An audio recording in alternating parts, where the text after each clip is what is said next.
I would, at this point, ask unanimous consent to introduce into the record letters by Tina Kingston, Louisiana State Director of Concerned Veterans for America, and Holly Talley, Louisiana Local Director of Concerned Veterans for America, attesting to the appropriateness of Mr. Hegseth's conduct with regard to female staffers. Without objection, that is added to the record. And Senator Banks, you are now recognized. Thank you, Mr. Chairman. Welcome, Mr. Hegseth. You have conducted yourself very well today.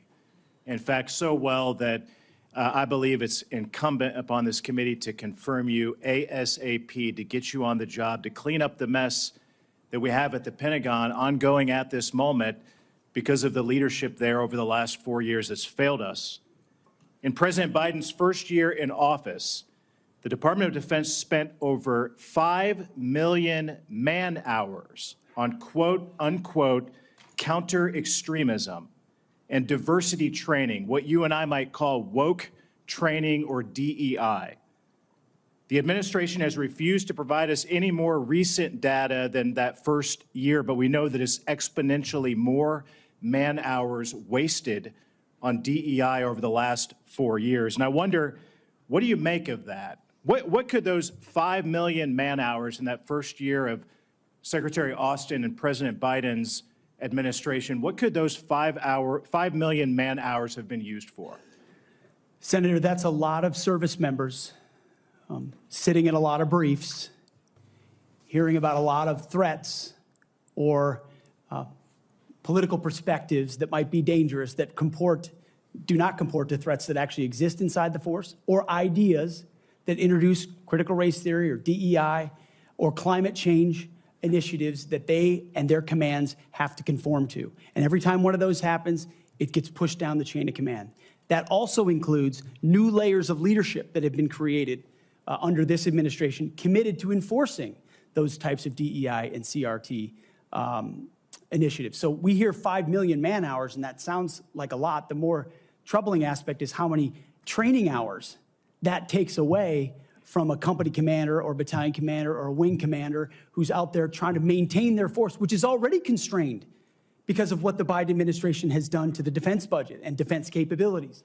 So they're having to choose between the political prerogatives of the civilians who are demanding more DEI and CRT and gender quotas and the readiness of their forces. And I believe this Pentagon is prepared, because of our commander-in-chief, for a Secretary of Defense, should I be confirmed, that laser focuses on these issues, and they're ready to respond.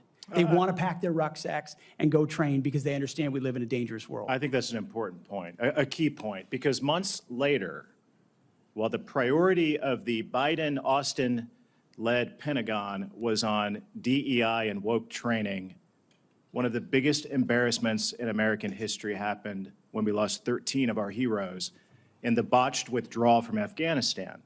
Secretary Austin testified before the House Armed Services Committee a couple of years ago, and responding to a question from me said he had, quote, no regrets about what happened in Afghanistan. I wonder, what do you make of that?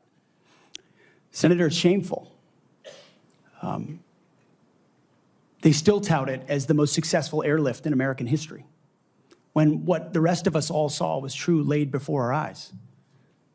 Utter failure, a destruction of a military legacy there, abandonment of our allies, death of American troops, detriment to our reputation, and then no answers and no accountability on the other side. And then what was unleashed because of what happened in Afghanistan? The October 7th attacks, an invasion into Ukraine. The world recognized weakness for what it was. And who bore the brunt for it? The troops on the front lines at Abbey Gate doing an impossible job, whose external security was the Taliban, because there was no actual plan for this under the Biden administration. And yet, not a single person, the only person held accountable in those moments was a Marine Corps lieutenant colonel who had the courage to stand up and say someone should be held accountable for that. His name is Stu Scheller. No one else involved has ever taken accountability for it. And when that microcosm becomes the reality of the perception of the American military or America's commitment to victory and success and positive outcomes, the world responds to that. President Trump is going to restore real deterrence by bringing a real warrior culture back, rebuilding our military, and ending wars properly. And if we have to fight them, winning them decisively. I served in Afghanistan, you served in Afghanistan. 75% of our nation's veterans disagree with how the withdrawal from Afghanistan was handled, the embarrassment of it. What that's done, I believe, has directly impacted our historic recruitment crisis in this country, without a doubt. And you've already talked about that, but how do we fix it? How do we bring pride back to wearing the uniform for the next generation, to inspire them to do what you and I did, to raise our right hand and take that oath and serve this great country? I really do think it comes back to strong, clear leadership, patriotic, pro-American leadership that says we're not going to focus on all the other political prerogatives. That's why we all have political perspectives. I said this before and I'll say it again. In uniform, none of that matters. You wear green, you wear blue, you bleed red. That's it. Who you vote for doesn't matter. But when the perception of that changes, then you don't want people deciding whether to serve based on a political party in power. That's a dangerous thing for continuity inside your military. And it's fragile right now. President Trump, and if I'm confirmed with my leadership, we're going to restore the continuity of an apolitical military that acts decisively and only based on merit. They sound basic, but they're fundamental. You and I agree that wokeness is weakness. Mr. Hegseth, do you support racial quotas in recruitment or promotions in the United States military? Senator, I do not support any form of racial quota. Do you support affirmative action in our nation's military academies? Senator, I only support hiring and promoting and admitting the best and brightest, whatever their background is. I think that's very important.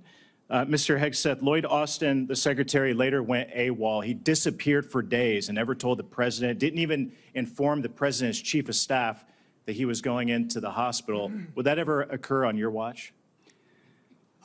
No, Senator. I know in any one of my jobs, if I had decided to go AWOL for even a day or two in uniform or around that, that would have been a concern. I believe accountability matters. No one to this day has ever, as you've said, been held accountable for what happened in Afghanistan. It was embarrassing to this country. It's impacted this country greatly. And I applaud you and President Trump for bringing accountability back to our Pentagon. With that, I yield back. Chair recognizes the distinguished ranking member for a unanimous consent request. Mr. Chairman, I would like to submit an article discussing some of the issues of readiness and DEI. There has been a comment that 5.9 million man-hours have been used for DEI. General Milley clarified that that is an estimate out of more than 2 billion man-hours that the Department of Defense invested during the time period. Where is this published, sir? This is published by Megan Myers, and I